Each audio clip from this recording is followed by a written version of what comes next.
مسلم بن عقیل بن ابو طالب، جناب مسلم جن کو مولا امام حسین نے اپنا سفیر بنا کر تو اس کوفہ میں بھیجا تھا۔ بس ایک یا دو جملہ چلیں کے پاس آ گئے ہیں۔ تو جب جناب مسلم اسی کوفہ میں پہنچے تو کوفے والوں کو پتہ چلا کہ حسین مولا کی طرف سے ایک سفیر آئے ہیں جن کا نام مسلم ہے۔ تو امام حسین علیہ السلام نے یہ ایتھرائز کہے کہ جو مسلم کے ہاتھ پہ بیعت کرے گا گویا اس نے وہ جو حسین کے ہاتھ پر بیعت کی۔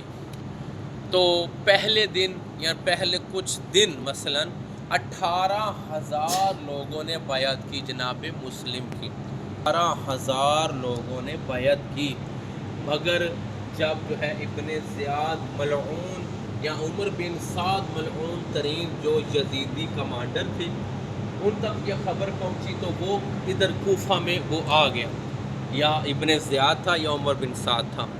اس نے آ کے تو کوفہ والوں کو یہ کہا جو بھی ان مسلم کا ساتھ دے گا میں اس کے گھر کو آگ بھی لگا دوں گا، اس کے بچوں کو ہم قتل کر دیں گے، تمہارے لیے بہتر یہ ہے کہ تم مسلم کا ساتھ چھوڑ دو۔ اب سمجھ آ رہی ہے، مسلم کا ساتھ چھوڑ دو۔ تو آہستہ آہستہ کیا ہوا کہ لوگ جناب مسلم کو چھوڑتے رہے، حتیٰ ایک وقت ایسا آ گیا کہ جناب مسلم نماز پڑھا رہے تھے، جب نماز پڑھا کے فارغ ہوئے تو مڑ کے دیکھا کوئی ایک بھی نہیں تھا کہ جو جناب مسلم کے ساتھ نماز پڑھ رہا ہو۔ تو جناب مسلم تنہا رہ گئے، وہی دو بچے جناب مسلم کے ساتھ تھے۔ تو نکلے باہر اسی کوفہ، یہ کوفہ بہت بڑا شہر تھا، ابھی تو نجف ہو گیا مولا کی وجہ سے، پہلے یہ کوفہ بہت بڑا شہر تھا، یہ کوفہ بہت بڑا سٹی تھا۔ یہیں پہ وہ ملعون تھا ایک، میں نام نہیں لوں گا، اس نے قتل کا فتویٰ دیا تھا، وہ بہت بڑا ملعون تھا، وہ اسی کوفہ میں تھا، قاضی سمجھ لیں اس کو، اس کا فتوے چلتے تھے کہ اگر یہ فتویٰ دے گا تو اس کے فتوے کو قبول کیا جائے گا۔ اس کو مال و زر دیا گیا، اس کو لالچ دنیا دیا گیا کہ تو حسین مولا کے قتل کا فتویٰ سمجھتے ہیں نا آپ، کہ فتویٰ دو کہ استغفر اللہ کہ نواسے رسول کا قتل کرنا جائز ہے، کیوں کہ اس نے یزید کی بیعت نہیں کی، لہٰذا اس لیے یزید کی بیعت نہیں کی، اس کے قتل کا فتویٰ جو ہے وہ جاری کیا جاتا ہے۔ تو بہرحال جناب مسلم اپنے ان دونوں بچوں کو لے کر کوفے کی گلیوں میں نکلے تو ایک بندے کو وہ اپنے دونوں بچے دے کر کہا کہ ان بچوں کو تھوڑی دیر کے لیے اپنے پاس رکھ لے، میں تھوڑا سا آگے جاتا ہوں، پھر بچوں کو چھوڑ دینا، اللہ جانے اور ان کا خدا جانے اور یہ بچے جانے۔ جناب مسلم ابھی ہم وہ آگے ایک مزار ہے جناب ہانی بن عروہ، پوری رات چل جس کو کھٹکھٹاتے کون، مسلم دروازہ بند کر دیتے۔ پھر ایک گھر یہی آگے ہے وہ جناب ہانی بن عروہ، ان کے دروازے کے آگے بیٹھ گئے تو کچھ رات کا تھا، جناب ہانی اٹھے، دیکھا کہ ایسے لگتا ہے دروازے کے باہر کوئی بیٹھا ہوا ہے، دروازہ کھولا، کہا آپ کون ہے؟ کہا میں مسلم بن عقیل ہوں۔ کہا مسلم ہیں، آپ اندر آئیں، میں اہل بیت کے چاہنے والا ہوں، آپ تشریف لائیں۔ ان کا نام تھا ہانی بن عروہ، ابھی ان کے مزار پہ ہم جائیں گے۔ تو پھر کیا ہوا، اندر لے آئے جناب مسلم کو، کھانا شانا کھلایا، پانی پلایا، تو پھر جناب مسلم جو ہے وہ عبادت خدا میں مصروف ہو گئے۔ اسی ہانی کا ایک بیٹا تھا جو ملعون تھا، جو کہ یزیدیوں کے ساتھ ملا ہوا تھا۔ اب ابن زیاد نے اعلان کیا تھا کہ جو بھی خبر دے گا کہ مسلم اس وقت کہاں پہ ہے، وہ خبر دے گا، ہم اس کو انعام دیں گے۔ یہ گھر آیا، اس نے دیکھا کہ مسلم تو ہمارے گھر ہے، یہ بھاگا واپس اسی بادشاہ کے پاس، اسی ملعون کے پاس گیا، کہا کہ مسلم ہمارے گھر ہیں۔ اب تقریباً آدھی رات گزر چکی تھی تو جناب مسلم سجدہ خدا میں مصروف تھے کہ کانوں میں گھوڑوں کی ٹاپوں کی، جب گھوڑا دوڑتا ہے رات ہو گلیوں میں، جب گھوڑے ہیں تو پتہ تو چل ہی جاتا ہے، تو گھوڑوں کی ٹاپوں کی آواز آپ نے سنی جناب مسلم بن عقیل نے۔ تو اٹھے اور کہا اللہ الرحمن الرحیم انا للہ و انا الیہ راجعون، تلوار کو نکالا میان سے اور باہر نکلے۔ جناب ہانی نے کہا آپ نہ نکلیں، باہر خطرہ ہے۔ تو جناب مسلم نے فرمایا ہم بنی ہاشم ہیں، ہم ہاشمی خون ہے ہمارے اندر، ہم ہاشمی خاندان سے ہیں، تو ہماری غیرت یہ گوارا نہیں کرتی کہ ہم ہمارے ہوتے ہوئے کوئی بھی گھر کے اندر آ جائے، لہٰذا میں باہر نکلوں گا۔ اب جناب مسلم جو ہے وہ تلوار لے کر باہر نکلے اور ان یزیدیوں سے مقابلہ کرنا شروع کر دیا۔ جناب مسلم جو تھے ظاہر ہاشمی خون تھا، لڑتے رہے اور فنار کرتے رہے۔ ادھر سے ایک جو ہے وہ سپاہی بھاگ کے گیا ابن زیاد کے پاس، اور فوج بھیجو۔ کہا تمہیں کیا ہو، اتنا 100 لشکر بھیجا ہے، کہا تمہیں پتہ نہیں ہے وہ ہاشمی خون ہے، وہ ایسے نہیں ہاتھ آ رہے، لہٰذا اور فوج۔ کہا اگر ہاشمی خون ہے تو پھر یہ ہاتھ میں نہیں آئیں گے، ان کو پھر دھوکے سے مارنا ہوگا۔ ایک گڑھا کھودا گیا، اس کے اوپر کچھ چیز رکھی گئی تاکہ پتہ نہ چلے۔ جناب مسلم کو لڑتے اس گڑھے کے قریب لے گئے، پھر جناب مسلم اس گڑھے کے اندر چلے گئے۔ پھر اوپر سے کوئی تلوار مار رہا ہے، کوئی نیزہ مار رہا ہے، کوئی کچھ پھینک رہا ہے، کوئی پتھر پھینک رہا ہے۔ پھر جناب مسلم کو قید کر دیا، قید کر کے دارالعمارہ کی چھت پہ لے کے چلے گئے۔ یہی دارالعمارہ تھا، بہت بڑا وہ لمبا ایک تھا، چبوترا سا بنا ہوا تھا دارالعمارہ پہ۔ اس سے پہلے ابن زیاد کے سامنے پیش کیا گیا تو جناب مسلم جو تھے بڑے ایسے اکڑے ہوئے اور آنکھوں میں آنکھیں ڈال کے کھڑے تھے اس ملعون کی۔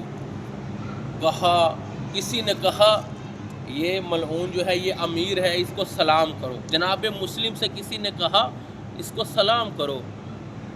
جناب مسلم نے تاریخی جملہ ارشاد فرمایا۔ مسلم فرماتے ہیں مالی امیر سوى الحسین، میرا امیر صرف حسین ہے، میرا امیر صرف حسین ہے۔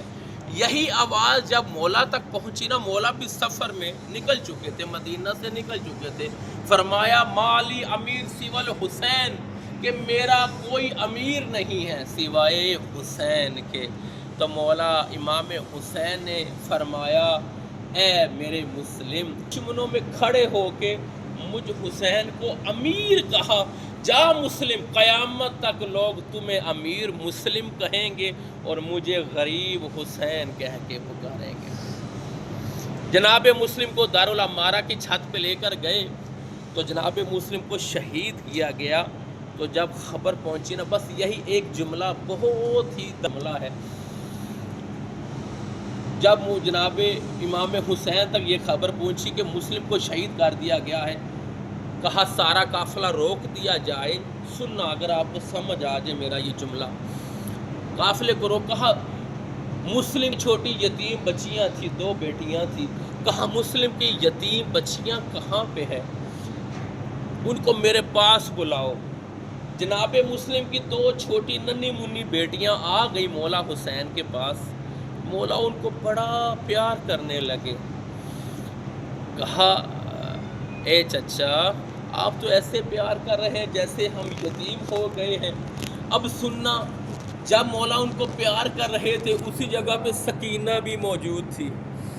سکینہ وہ سارا منظر دیکھ رہی تھی، جب بھی کوئی بچہ یتیم ہوتا ہے نا، اس سے کیسے پیار کیا جاتا ہے، اس کو پاس بلایا جاتا ہے، اس کو زانو پہ بٹھایا جاتا ہے، اس کے سر پہ ہاتھ پھیرا جاتا ہے، کیونکہ وہ یتیم ہو جاتی ہے، اس کا بابا نہیں رہتا۔ تو عصر عاشور یہی کچھ ہوا سکینہ کے ساتھ، جب کربلا کے میدان میں جب بابا شہید ہو رہے تھے نا، تو نکلی خیمہ گاہ سے، وہی ذہن میں رکھ کے اگر میں یتیم ہوتی ہوں تو مجھے پیار کیا جائے گا، مجھے کوئی مارے گا نہیں۔ جناب سکینہ نکلی خیمہ گاہ سے اور آئی اپنے باپ، کسی سے کہا میرا بابا کہاں ہے، مجھے بابا مل نہیں رہے۔ کہا تو کون ہے، کہا میں سکینہ بنت الحسین ہوں۔ وہ شمر لعین تھا، اس نے ایک تماچا مارا، سکینہ زمین پہ گر گئی۔ کہا ابھی مجھے مار تو لیا ہے، اب یہ بتا میرا باپ کہاں پہ ہے۔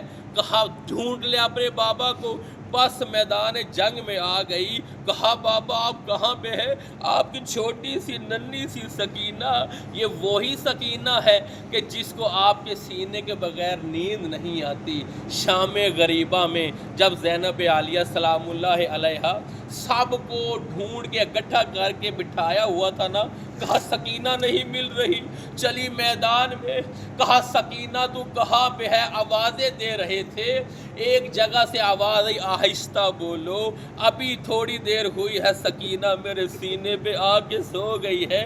یہ وہی سکینہ تھی کہ جس کو اللہ سے دعا کر کے اللہ مجھے ایک ایسی بیٹی عطا کرنا جس کے بغیر نہ سکوں نہ وہ میرے بغیر رہ سکے۔ بس سکینہ چلی کربلا سے کوفہ، کوفہ سے شام بغیر بابا کے، اور پھر شام کے زندان میں بابا ملے، صرف سر مبارک اپنے سینے پہ رکھ کے کہا بابا جو در آپ نے دیے تھے وہ شمر لائن۔ اللہ لعنت اللہ علی القوم الظالمین۔ بسم اللہ الرحمن الرحیم۔ السلام علیکم ایھا العبد الصالح مطیع للہ ولرسولہ ولامیر المؤمنین والحسن والحسین علیہم السلام۔ الحمد للہ وسلام علی عبادہ الذین اصطفیٰ محمد وآلہ والسلام علیکم ورحمۃ اللہ وبرکاتہ ومغفرۃ علی روحک وبدنک اشہد انک مضیت علی ما مضی علیہ البدریون المجاہدون فی سبیل اللہ المبالغون فی جہاد اعدائہ ونصرۃ اولیائہ فجزاک اللہ افضل الجزاء وافضل الجزاء واستجاب لکم دعوۃ وعطا